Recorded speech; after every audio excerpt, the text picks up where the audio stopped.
the other side of the bathroom door.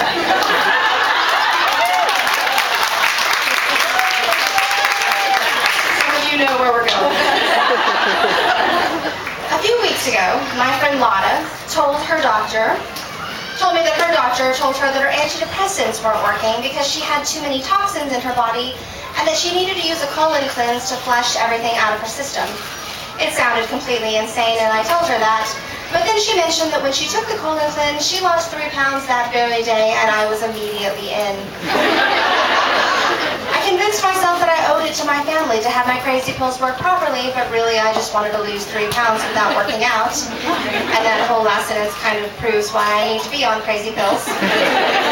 So I went to the grocery store, but I couldn't find the colon cleanse. I considered asking the pharmacist, but as I was waiting in line, I had a conversation in my head that went a little something like this. Yes, I'd like some colon cleanse. I've never heard of that, said the pharmacist in my head. Sounds like something deviants use. No. It's something that cleans out your colon so that your antidepressants work better. I think you're using your antidepressants wrong.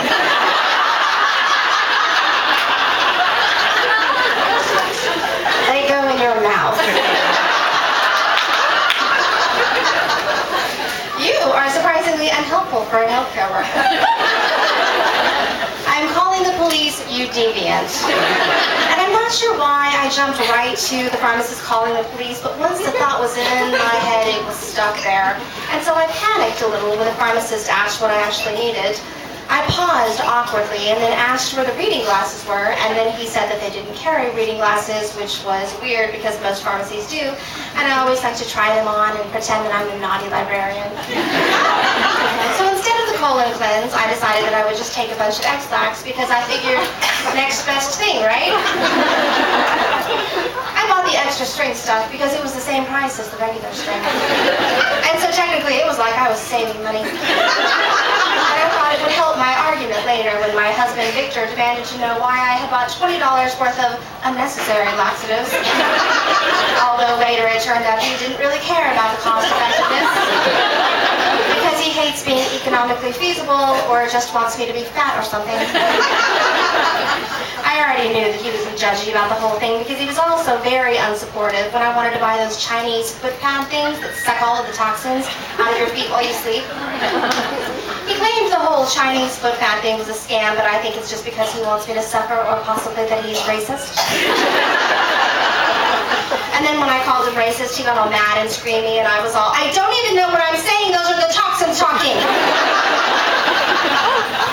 He still wouldn't let me buy them. And this is exactly why I waited until the week that he left for a business trip to New York to actually do the cleanse. I took 2 chocolate squares of X-Lax that night, but then I noticed that the directions said that it would bring gentle results, and it seemed like a good colon cleansing shouldn't be gentle at all. So I took 3 more tabs. And they were chocolatey and delicious, and I was kind of hungry, so I ate another one.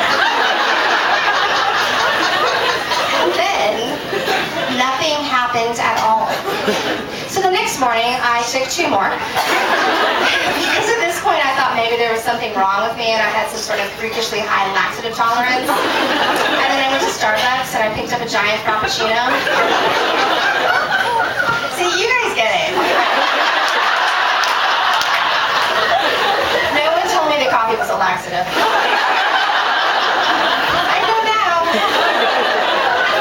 So I drove back to my home, drinking my frappuccino, and then my intestines exploded. I mean, they didn't literally explode, but it totally felt that way. At first I was all, okay, pain is good, feel the burn. But then I realized this was not like yoga, and that I had, in fact, made a horrible, horrible mistake. I'm not going to get graphic, but it basically felt like my legs had melted and an elephant had crawled inside my stomach and was clawing its way out.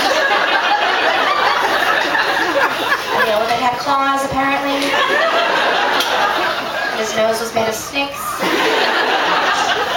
Since Victor was in New York and Haley was at school, my daughter, I had the house to myself, which was good because honestly there would have been no way to maintain the sensual mystery of womanhood had anyone heard the noises coming from my bathroom. At a certain point, I I started worrying that I might be ODing. I wasn't sure what ODing on laxatives actually looked like, but I was fairly certain that it would be messy and that you'd probably shit out your entire colon. I'm not sure if this is actually medically possible, and I considered calling Lotta to ask her if she felt like she was shitting out her colon when she did her quiz, but I wasn't sure that I could talk without screaming, and also I didn't have her phone number. And so I sat there thinking that this would be a horrible way to die, because basically no matter what I had accomplished in my life, it would always be overshadowed by, and then she died on the toilet from pooping out her own lower intestine. Like if it had happened to Thomas Edison, that would totally be the first thing in his Wikipedia entry. It'd be all Thomas Edison, who pooped out his own colon, made a variety of inventions and changed the way we live today. Did we mention he pooped out his own colon? Because he totally did. Thomas Edison pooped out his own colon. Honestly, we can't stress this enough. It was about this time that I decided I needed to take action, so I found some Pepto-Bismol and took a full dose. I considered taking more, but at this point, I was concerned I might have to call 911 for help. And I didn't want to have to explain why I had taken 3 times the recommended amount of laxatives and 3 times the recommended amount of anti-diarrheal medicine. Because even to me, that sounded like some sort of poorly planned suicide attempt.